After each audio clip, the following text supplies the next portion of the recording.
Hello दोस्तों, स्वागत है आपका my YouTube channel one exam SK में। आज हम जीके मिक्स वन लाइनर क्वेश्चनों पर बात करेंगे। ठीक है फ्रेंड्स, इस वीडियो में करीब मैंने 100 क्वेश्चन रखे हैं जो कि आगामी एग्जाम में आ चुके हैं और कुछ नए क्वेश्चन भी हैं। ठीक है फ्रेंड्स, सभी वीडियो को लाइक, शेयर और सब्सक्राइब जरूर कर लें। ठीक है फ्रेंड्स, चलो फिर शुरू करते हैं। आज का पहला क्वेश्चन है 14 फरवरी 1556 ईस्वी में अकबर का राज्याभिषेक कहाँ हुआ था? इसका सही आंसर आ जाएगा आपका कालानौर किला में। ठीक है, अकबर का जो राज्याभिषेक हुआ था कहाँ हुआ था? कालानौर किले में हुआ था। ठीक है, कब हुआ था? 14 फरवरी 1556 में। ठीक है, वो जाए कि अकबर का कार्यकाल जो था वो कितना था? इनका कार्यकाल था 1556 से, ठीक है, 1605 ईस्वी तक। ठीक है, मुगल वंश में यानी कि जो मुगल वंश में यानी कि सर्वाधिक जो शासनकाल रहा था वो किसका रहा था? अकबर का ही रहा था। ठीक है फ्रेंड्स, अगला क्वेश्चन है अकबर ने जजिया कर समाप्त किया था? इसका सही आंसर आ जाएगा 1564। ठीक है, अकबर ने जजिया कर कब समाप्त किया था? 1564 में। ऐसे क्वेश्चन आता है कि अकबर ने, ठीक है, तीर्थ यात्रियों का कर कब समाप्त किया था? ठीक है, वो क्या था इन्होंने? 1563 ईस्वी में। ठीक है फ्रेंड्स, अगला क्वेश्चन है अकबर ने 1582 ईस्वी में कौन सा धर्म चलाया था? इसका सही आंसर आ जाएगा ठीक है, यानी कि दीन ए इलाही। ठीक है, दीन ए इलाही किसने चलाया था? अकबर ने चलाया था। कब चलाया था? 1582 में। एक आता तुमसे कि इलाही संवत। ठीक है, और पूछा है तुमसे कि इलाही संवत, इलाही संवत किसने चलाया था? ठीक है, ये भी अकबर ने चलाया था, पर कब चलाया था? ये चलाया था 1583 में। ठीक है, इलाही संवत आएगा तो 1583 आएगा। ठीक है, दीन ए इलाही, ठीक है, धर्म जो चलाया था तो वो कब चलाया था? 1582 में। अगला क्वेश्चन है अकबर के समय रसोई घर का प्रधान होता था? इसका सही आंसर आ जाएगा हकीम हुकाम। ठीक है, हकीम हुकाम यानी कि नवरत्नों में से एक थे तुम्हारे हकीम हुकाम। अगला क्वेश्चन है अकबर के दरबारी बीरबल का वास्तविक नाम था? ठीक है, बीरबल भी इनके दरबार में रहते थे, नवरत्नों में से एक थे। ठीक है, और जो इनका वास्तविक नाम था वो क्या था? महेश दास। ठीक है, ऐसे आता है कि तानसेन। ठीक है, तानसेन भी अकबर के दरबार में रहते थे। इनका जो वास्तविक नाम आता है वो क्या आता है? राम तनु पांडे। क्या आता है बताओ? राम तनु पांडे आता है। ठीक है फ्रेंड्स, अगला क्वेश्चन है गुरीला युद्ध पद्धति की शुरुआत किसने की थी? इसका सही आंसर आ जाएगा मलिक अंबर ने। ठीक है फ्रेंड्स, ये हाल फिलहाल में उत्तराखंड एग्जाम में आ चुका है। ठीक है, गुरीला युद्ध पद्धति की जो शुरुआत की थी वो किसने की थी? मलिक अंबर ने। ठीक है, पूछा जाता है कि मराठा वंश में किस युद्ध पद्धति का प्रयोग किया जाता था? तो वो भी गुरीला युद्ध पद्धति थी, या ये भी कह सकते हैं कि छापामार पद्धति। अगला क्वेश्चन है शाहजहां ने ताजमहल का निर्माण किसकी देख रेख में कराया? ठीक है, यानी कि शाहजहां ने किसका निर्माण करवाया था? ताजमहल का। ताजमहल कहाँ स्थित है बताओ? ये स्थित तुम्हारा आगरा में। ठीक है, आगरा में स्थित है। ठीक है, किसकी याद में बनाया था? बनवाया था इन्होंने नूरजहां की। ठीक है, नूरजहां की याद में बनवाया था, और जो बनाया था वो किसने बनाया था? उस्ताद इंसा खां। ठीक है, इनकी देखरेख में बनवाया गया था। अगला क्वेश्चन है औरंगजेब ने जजिया कर पुनः कब शुरू किया था? इसका सही आंसर आ जाएगा 1679 में। आपको बताइए कि सर्वप्रथम यानी कि जो जजिया कर लगाता है वो कौन लगाता है? मोहम्मद बिन कासिम। कब लगाता है? ठीक है, 712 ईस्वी में। ठीक है, उसके बाद अकबर इसे समाप्त करता है। कब करता है बताओ? 1564 में। ठीक है, 1564 में समाप्त कर देता है अकबर। फिर यानी कि औरंगजेब आते हैं। ठीक है, तो फिर इन्होंने 1679 में जजिया कर फिर प्रारंभ कर दिया था। ठीक है, अंतिम रूप से मोहम्मद शाह रंगीला ने समाप्त किया था। कब किया था? 1720 में जजिया कर को। अगला क्वेश्चन है मुगल काल में बिजारत शब्द प्रयोग होता था? ठीक है, यानी कि मुगल काल में जो बिजारत शब्द कहते थे वो किसे कहते थे? मंत्री परिषद के लिए क्या शब्द कहते थे? बिजारत। अगला क्वेश्चन है ईरान का नेपोलियन कहा जाता था? ठीक है, इसका सही आंसर आ जाएगा नादिर शाह। ठीक है, ईरान का नेपोलियन किसे कहते थे? नादिर शाह को। नादिर शाह ने आक्रमण कब किया था बताओ भारत पर? ये क्या था इन्होंने? 1739 में। किसके समय किया था? मोहम्मद शाह रंगीला के समय। ठीक है, मोहम्मद शाह रंगीला ही तुम्हारे तख्ते ताऊत या फिर मयूर सिंहासन पर बैठने वाले अंतिम मुगल शासक थे। ठीक है, तभी से यानी कि मयूर सिंहासन का, ठीक है, मयूर सिंहासन कौन छीन कर ले गया था? तुम्हारा नादिर शाह। अगला क्वेश्चन है शिवाजी प्रशासन में मंत्रिमंडल को कहा जाता था? ठीक है, यानी कि शिवाजी के समय जो मंत्रिमंडल थे उसे क्या कहते थे? अष्ट प्रधान। ठीक है, अष्ट प्रधान की बात आएगी तो शिवाजी के शासनकाल में मंत्रिमंडल को कहते थे, ठीक है, अष्ट दिग्गज। ठीक है, अगर पूछा जाए तुमसे कि अष्ट दिग्गज, अष्ट दिग्गज किसके समय रहते थे? तो ये रहते थे तुम्हारे कृष्ण देव राय के। ठीक है, कृष्ण देव राय के दरबार में कौन रहते थे? अष्ट दिग्गज। ठीक है, अष्ट दिग्गज ये तुम्हारे तमिल साहित्यकार थे, कवि थे तुम्हारे। ठीक है फ्रेंड्स, अगला क्वेश्चन है सिख गुरु सिख गुरु गोविंद सिंह की पुस्तक का नाम क्या है? ठीक है, यानी कि जफरनामा। क्या नाम था इनकी पुस्तक का नाम? जफरनामा। डायरेक्ट पूछा जाएगा कि जफरनामा पुस्तक किसकी है, तो गुरु गोविंद सिंह। गुरु गोविंद सिंह जो थे सिखों के कौन से गुरु थे? ये थे तुम्हारे 10वें गुरु। ठीक है, हो जाएगी खालसा पंथ की शुरुआत किसने की थी? गुरु गोविंद सिंह ने की थी। कब की थी बताओ? 1699 ईस्वी में की थी। ठीक है फ्रेंड्स, अगला क्वेश्चन है, कलकत्ता नगर का वास्तुकार माना जाता है, ठीक है, यानी कलकत्ता नगर का वास्तुकार, ठीक है, तो उसे कहते हैं जॉब चारनोक। ठीक है, कलकत्ता का वास्तुकार कौन थे या निर्माणकर्ता कौन थे? तो जॉब चारनोक थे। ठीक है फ्रेंड्स, अगला क्वेश्चन है, किस पुर्तगाली गवर्नर ने ब्लू वाटर नीति, ठीक है, ब्लू वाटर नीति, ठीक है, ये ब्लू वाटर नीति इन्होंने अपनाई थी किसमें? हिंद महासागर में, यानी कि अपना व्यापार जमाने के लिए। ठीक है, वो कौन थे तुम्हारे पुर्तगाली वायसराय थे तुम्हारे? कौन थे? Francisco de Almeida. ठीक है, फ्रांसिस्को दी अल्मीडा थे। अगला क्वेश्चन है, भारत में आलू की खेती प्रारंभ का श्रेय जाता है, यानी कि भारत में जो आलू की खेती की शुरुआत की थी वो किसने की थी? पुर्तगालियों ने की थी। तंबाकू की भी शुरुआत किसने की थी? पुर्तगालियों ने की थी। ठीक है, और जो पुर्तगाली या फिर ब्रिटिश लोग जो आए थे भारत में, वो क्यों आए थे? ठीक है, व्यापार करने के उद्देश्य से आए थे। ठीक है, अगला क्वेश्चन है, किस युद्ध से भारत में फ्रांसीसी शक्ति लगभग समाप्त हो गई? ठीक है, यानी कि किस युद्ध में फ्रांसीसी शक्ति लगभग समाप्त हो गई थी भारत में? ठीक है, बांडीवास का युद्ध हुआ था। कब हुआ था? ठीक है, ये हुआ था तुम्हारा 1760 में। ठीक है, किस किस के बीच हुआ था? फ्रांसीसी और अंग्रेजों के बीच हुआ था। अगला क्वेश्चन है, रणजीत सिंह किस मिसल से संबंधित थे? इसका सही आंसर आ जाएगा सुकर चकिया मिसल। ठीक है, सुकर चुकिया मिसल से संबंधित कौन थे? रणजीत सिंह। ठीक है, रणजीत सिंह की जो राजधानी थी वो कौन सी थी तुम्हारी? लाहौर राजधानी थी। क्या थी राजधानी इनकी? लाहौर। अगला क्वेश्चन है, नील खेती पर आधारित नील दर्पण पुस्तक के लेखक हैं? इसका सही आंसर आ जाएगा दीनबंधु मित्र। ठीक है फ्रेंड्स, यानी कि नील की खेती पर आधारित थी पुस्तक कौन सी? नील दर्पण। उसके लेखक कौन थे तुम्हारे? दीनबंधु मित्र। अगला क्वेश्चन है, उत्तर भारत में भूमि कर व्यवस्था का प्रवर्तक माना जाता है। ठीक है, उत्तर भारत में भूमि व्यवस्था का प्रवर्तक किसे माना जाता है? मार्टिन बर्ड को। किसे माना जाता है? मार्टिन बर्ड को। अगला क्वेश्चन है, अखिल भारतीय किसान सभा का गठन लखनऊ में हुआ था। ठीक है, अखिल भारतीय किसान सभा का गठन कब हुआ था बताओ? ये हुआ था 1936 में। ठीक है, इसके जो यानी कि प्रथम अध्यक्ष बनाए गए थे वो कौन बनाए गए थे? स्वामी सहजानंद। ठीक है, कौन बनाए गए थे? स्वामी सहजानंद बनाए गए थे। ठीक है फ्रेंड्स, और कहाँ पर गठन हुआ था इसका? लखनऊ में। अगला क्वेश्चन है, भारतीय समाचार पत्रों का मुक्तिदाता कहा जाता है? ठीक है, या तो भारतीय प्रेस का मुक्तिदाता पूछ लिया जाए या फिर भारतीय समाचार पत्रों का मुक्तिदाता। ठीक है, वो कौन आएंगे तुम्हारे? चार्ल्स मैटकोप। अगला क्वेश्चन है, 1857 के समय ब्रिटेन के प्रधानमंत्री कौन थे? ठीक है फ्रेंड्स, ये बात चलिए तुम्हारी 1857 की जब क्रांति हुई थी तो ब्रिटेन के प्रधानमंत्री कौन थे? वो थे तुम्हारे लॉर्ड पाल्मस्टन। लॉर्ड पाल्मस्टन। ठीक है, और पूछा जाता है कि 1857 के समय भारत का वायसराय कौन था?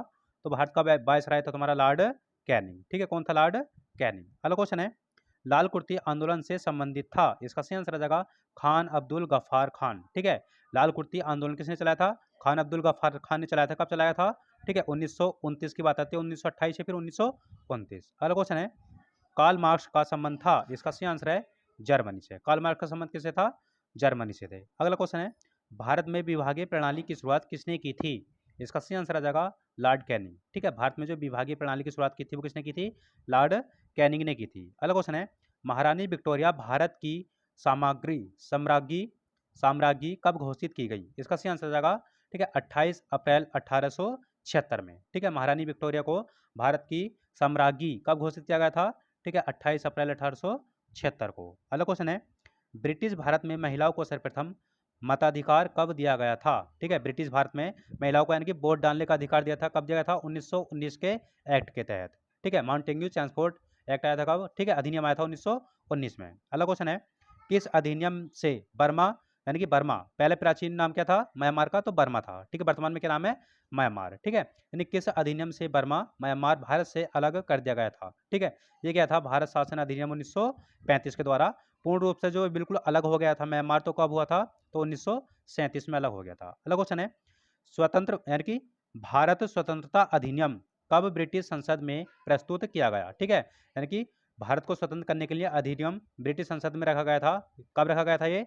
4 जुलाई 1947 को। ठीक है, 4 जुलाई 1947 को। अगला क्वेश्चन है, इंग्लैंड की गौरवपूर्ण क्रांति कब हुई थी? इसका सही आंसर आ जाएगा 1688। ठीक है, इंग्लैंड की गौरवपूर्ण क्रांति कब हुई थी? 1688 में। अगला क्वेश्चन है, भारत का राष्ट्रपति किसके समान होता है? ठीक है, ब्रिटेन का सम्राट या ब्रिटिश सम्राट के समान कौन होता है? भारत का राष्ट्रपति। और भारत का राष्ट्रपति जो आएगा वो किस अनुच्छेद के अंतर्गत आएगा? ठीक है, वो आएगा तुम्हारा अनुच्छेद 52 के अंतर्गत। ठीक है, संघ की शक्ति यानी कि राष्ट्रपति में निहित होगी किस अनुच्छेद के तहत? तो तड़ेपन के अनुसार। ठीक है, राष्ट्रपति पर महाभियोग तो अनुच्छेद 61।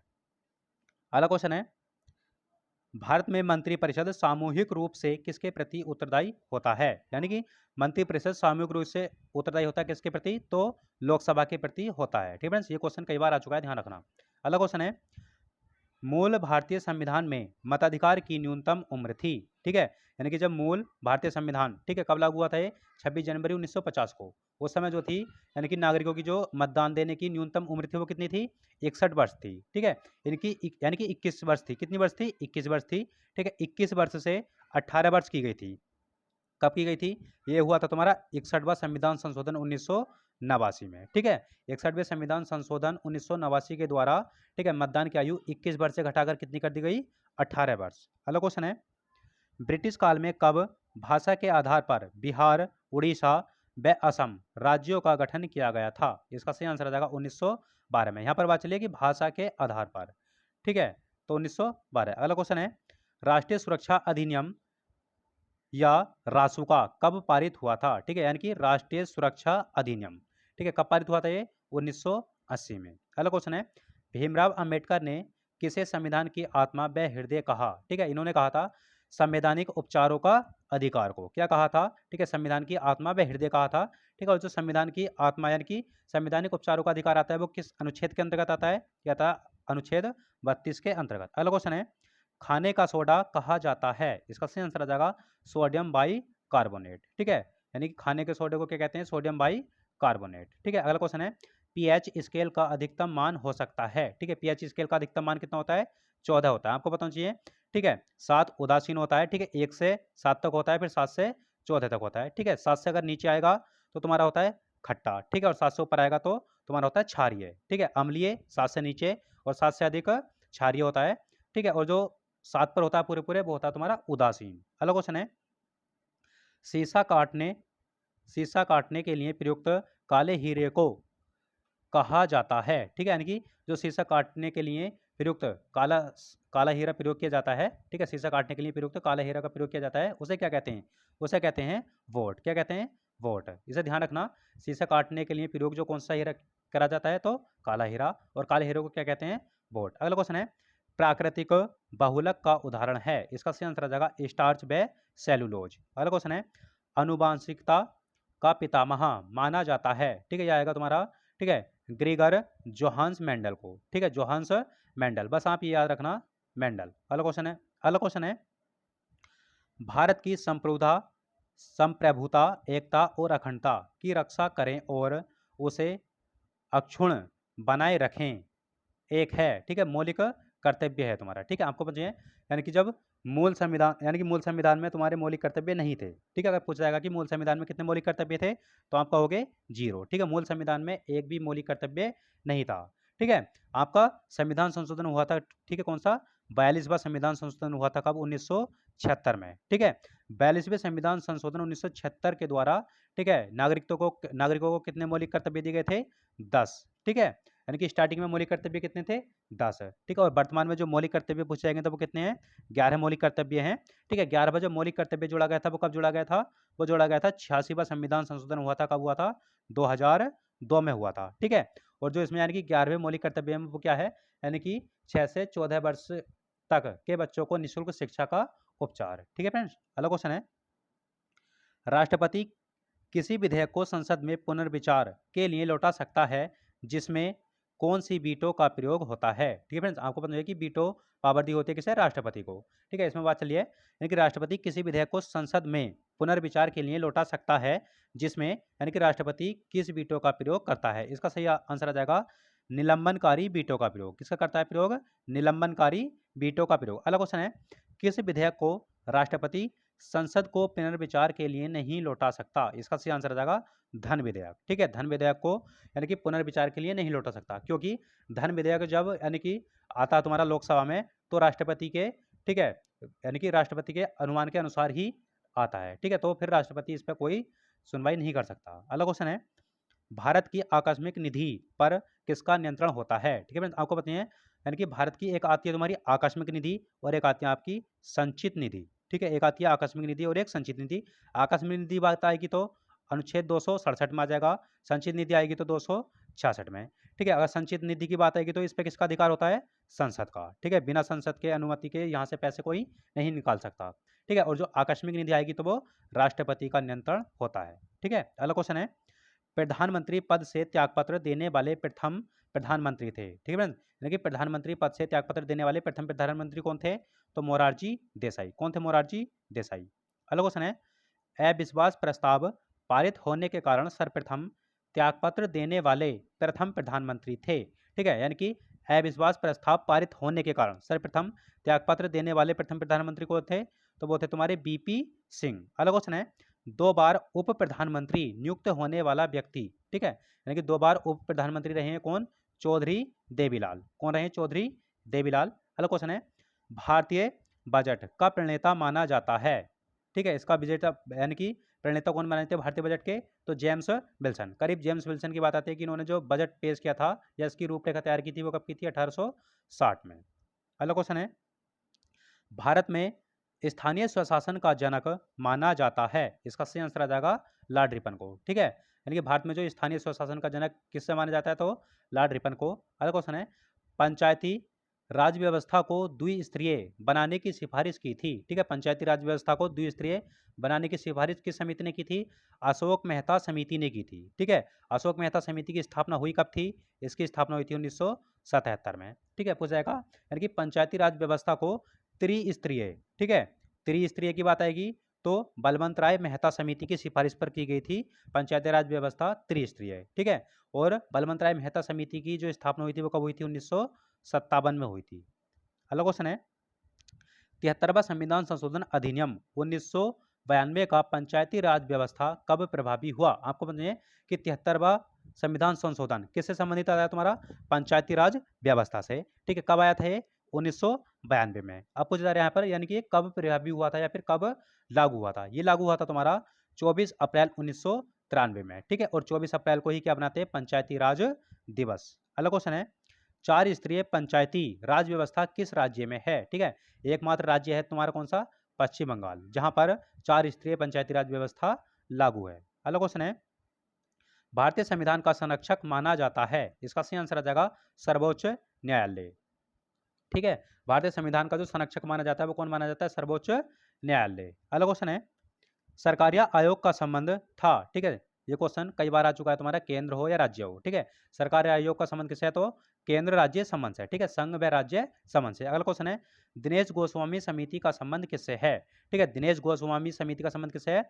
तो चुनाव सुधारों से। अगला क्वेश्चन है, प्रथम पिछड़ा वर्ग आयोग किसकी अध्यक्षता में गठित हुआ? ठीक है, प्रथम पिछड़ा वर्ग आयोग, ठीक है, किसकी अध्यक्षता में गठित हुआ था? काका कालेलकर की अध्यक्षता में। ठीक है, किसकी अध्यक्षता में? काका कालेलकर। अगला क्वेश्चन है, इटली के मुसोलिनी का उपनाम क्या था? ठीक है, यानी कि इटली का मुसोलिनी का उपनाम क्या था? ड्यूस। क्या नाम था? ड्यूस। अगला क्वेश्चन है, हिटलर की विस्तारवादी नीति का पहला शिकार हुआ था। ठीक है, यानी कि विस्तारवादी नीति किसने अपनाई थी? हिटलर ने। और जो विस्तारवादी नीति का पहला शिकार हुआ था वो कौन हुआ था? ऑस्ट्रिया। ठीक है, कौन हुआ था? ऑस्ट्रिया। अगला क्वेश्चन है, यानी कि हिटलर सामी विरोधी नीति, हिटलर सामी विरोधी नीति का संबंध था, यानी कि यहूदी विरोधी नीति से, यहूदी विरोधी नीति से। अगला क्वेश्चन है, खुले द्वार की नीति अपनाई थी। ठीक है फ्रेंड्स, खुले द्वार की नीति जो अपनाई थी वो किस देश ने अपनाई थी? चीन ने। ठीक है, किसने अपनाई थी खुले द्वार की नीति? चीन ने। अगला क्वेश्चन है, महारानी एलिजाबेथ का संबंध किस वंश से था? इसका सही आंसर आ जाएगा ट्यूडर वंश। ठीक है, ट्यूडर वंश से संबंधित कौन सी तुम्हारी? महारानी एलिजाबेथ। अगला क्वेश्चन है, भूमध्य सागर का प्रकाश स्तंभ कहा जाता है। ठीक है फ्रेंड्स, यानी कि भूमध्य सागर का प्रस्ताव यानी कि प्रकाश स्तंभ किसे कहते हैं? स्ट्राम्बोली को। ठीक है, स्ट्राम्बोली को। ठीक है, ये तुम्हारे एक सक्रिय ज्वालामुखी है। ठीक है, यहाँ पर लगातार वर्ष भर यानी कि उद्गार होता रहता है स्ट्राम्बोली में। ठीक है, इसलिए ये चमकता रहता है, रात में देखो दिन में देखो। ठीक है, हर समय। अगला क्वेश्चन है, पोपा शांत। ठीक है, पोपा। ठीक है, पोपा शांत, यानी कि पोपा ज्वालामुखी है वो कैसा है तुम्हारा? शांत। ठीक है, कहाँ स्थित है तुम्हारा? म्यांमार में। ठीक है, पोपा ज्वालामुखी कहाँ स्थित है तुम्हारा? म्यांमार में। कैसा है? शांत ज्वालामुखी। अगला क्वेश्चन है, महाद्वीपीय विस्थापन का सिद्धांत किसने दिया था? इसका सही आंसर आ जाएगा वैगनर ने। ठीक है, महाद्वीपीय विस्थापन सिद्धांत का यानी कि महाद्वीपीय विस्थापन का सिद्धांत किसने दिया था? तो वैगनर ने।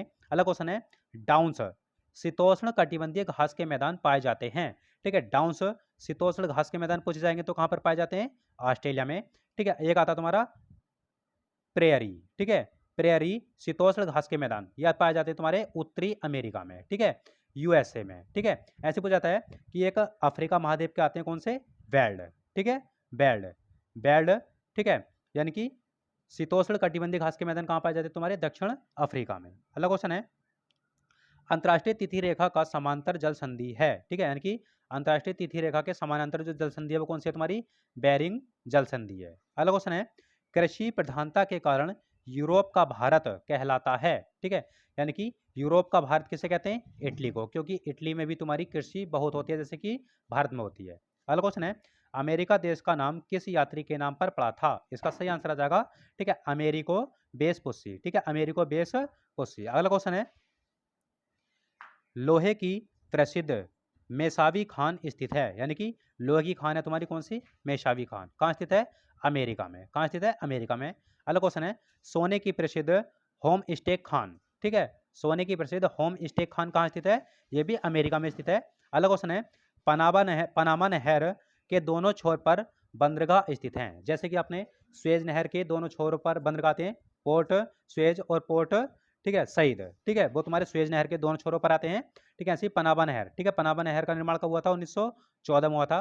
किसे किसे जोड़ता है, अटलांटिक महासागर को प्रशांत महासागर को, ठीक है, और अलग किसे किसे करता है, उत्तरी अमेरिका को दक्षिण अमेरिका से, ठीक है। वो पूछा जाता है कि पनामा नहर के दोनों छोरों पर जो बंदरगाह स्थित है वो कौन कौन से हैं, एक तो कोलन बंदरगाह आ जाएगा और एक तुम्हारा पनामा बंदरगाह। अगला क्वेश्चन है, मकर रेखा 2 बार कौन सी नदी काटती है, ठीक है, मकर रेखा को 2 बार काटती है, कौन सी नदी काटती है, लिम्पोपो नदी। एक ऐसे आता तुम्हारा भूमध्य रेखा को, ठीक है, भूमध्य रेखा को 2 बार काटने वाली नदी, ठीक है, भूमध्य रेखा को 2 बार काटने वाली नदी वो आ गई तुम्हारी कांगो नदी, ठीक है, कांगो नदी या फिर कह दो जायरे नदी, ठीक है, कांगो नदी या जायरे नदी, ठीक है फ्रेंड्स, वो किसे काटती है, भूमध्य रेखा को। और लिम्पोपो नदी किसे 2 बार काटती है, मकर रेखा को। एक ऐसा आता है कि कर्क रेखा को 2 बार काटने वाली नदी कौन सी आती है, वो आती है आपकी माही नदी, ठीक है, माही नदी कहाँ बहती है, भारत में। अगला क्वेश्चन है, किस देश का पुराना नाम गोल्ड कोस्ट था, इसका सही आंसर आ जाएगा घाना, ठीक है, यानी किस देश का पुराना नाम गोल्ड कोस्ट था तुम्हारा, घाना। अगला क्वेश्चन है, किस नदी को पोप तेल की नदी कहा जाता है, ठीक है, पोप तेल की नदी किसे कहते हैं, नाइजर नदी को। अगला क्वेश्चन है, आल्पस पर्वत पर किस हवा के प्रभाव से अंगूर शीघ्र पकता है, ठीक है, यानी कि आल्पस पर्वत पर कौन सी हवा चलती है तुम्हारी, फोन, ठीक है, इस फोन यानी कि फोन हवा के अनुसार कौन सा फल यानी कि शीघ्र पकता है, तो अंगूर। अगला क्वेश्चन है, कवक की कोशिका भित्ति बनी होती है, ठीक है, कवक की कोशिका जो भित्ति बनी होती है वो किसकी बनी होती है, काइटिन की। अगला क्वेश्चन है, मूंगफली में टिक्का रोग का कारण है, ठीक है, यानी कि मूंगफली में जो टिक्का रोग होता है वो किस कारण होता है, वो होता है तुम्हारा कवक के कारण। अगला क्वेश्चन है, लीची का खाने योग्य भाग है, इसका सही आंसर आ जाएगा एरिल, ठीक है, लीची का जो यानी खाने योग्य भाग है वो कौन सा तुम्हारा, एरिल। अगला क्वेश्चन है, प्रकाश संश्लेषण की दर सर्वाधिक किस प्रकाश में होती है, ठीक है, प्रकाश संश्लेषण की दर जो होती है सर्वाधिक वो किस में होती है, लाल प्रकाश में, किस में होती है बताओ, लाल प्रकाश में, ठीक है फ्रेंड्स। और आज का अंतिम क्वेश्चन है, यानी कि धान का खैरा रोग का कारण होता है, यानी कि धान में जो खैरा रोग होता है वो किसकी कमी के कारण होता है, वो होता है जस्ता की कमी के कारण, जस्ता कह दो या फिर कह दो जिंक की कमी के कारण, ठीक है फ्रेंड्स। इसमें करीब मैंने आपको 100 क्वेश्चन कराए हैं और वो भी फटाफट रिवीजन के अनुसार, ठीक है फ्रेंड्स। आपको वीडियो मिलती रहेंगी, ठीक है फ्रेंड्स, जीएस की भी, हिंदी की भी और उत्तराखंड जीके की भी। जिसने भी हमारा चैनल सब्सक्राइब नहीं किया हो वो जरूर कर ले, ठीक है फ्रेंड्स। और अगर आप प्रीवियस वीडियो नहीं देखे हो जरूर देखना, क्योंकि मैंने प्रीवियस वीडियो में बहुत अच्छा मैटर दे चुका हूँ मैं आपको पहले से ही, ठीक है फ्रेंड्स। आज के लिए बहुत है, जय भारत जय उत्तराखंड।